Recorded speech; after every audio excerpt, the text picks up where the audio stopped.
Tollywood অভিনেত্রী কোয়েল মল্লিকের অনুরাগীদের দীর্ঘদিনের অপেক্ষা এবং ইচ্ছা অবশেষে পূরণ হলো।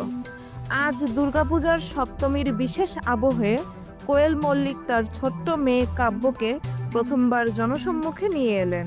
কোয়েল তার অফিসিয়াল ইনস্টাগ্রাম অ্যাকাউন্টে 3টি মিষ্টি ছবি শেয়ার করেছেন।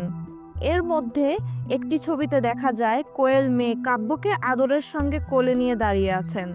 অন্য একটি ছবিতে পুরো পরিবার, কোয়েল, স্বামী নিষ্পাল সিং রানে, ছেলে কবির এবং ছোট্ট কাব্য এক ফ্রেমে ধরা দিয়েছেন। ছবিতে হলুদ ঘাগরা পরিহিত ছোট্ট কাব্যর চোখে ছিল মিষ্টি হাসি ও কৌতূহল। অনেকেই বলেছেন কাব্যর এই হাসি এবং মুখশ্রী তার মা কোয়েল মল্লিকের মতোই। নেটিজেনদের মধ্য থেকে মুহূর্তেই প্রশংসার স্রোত বয়ে গেছে।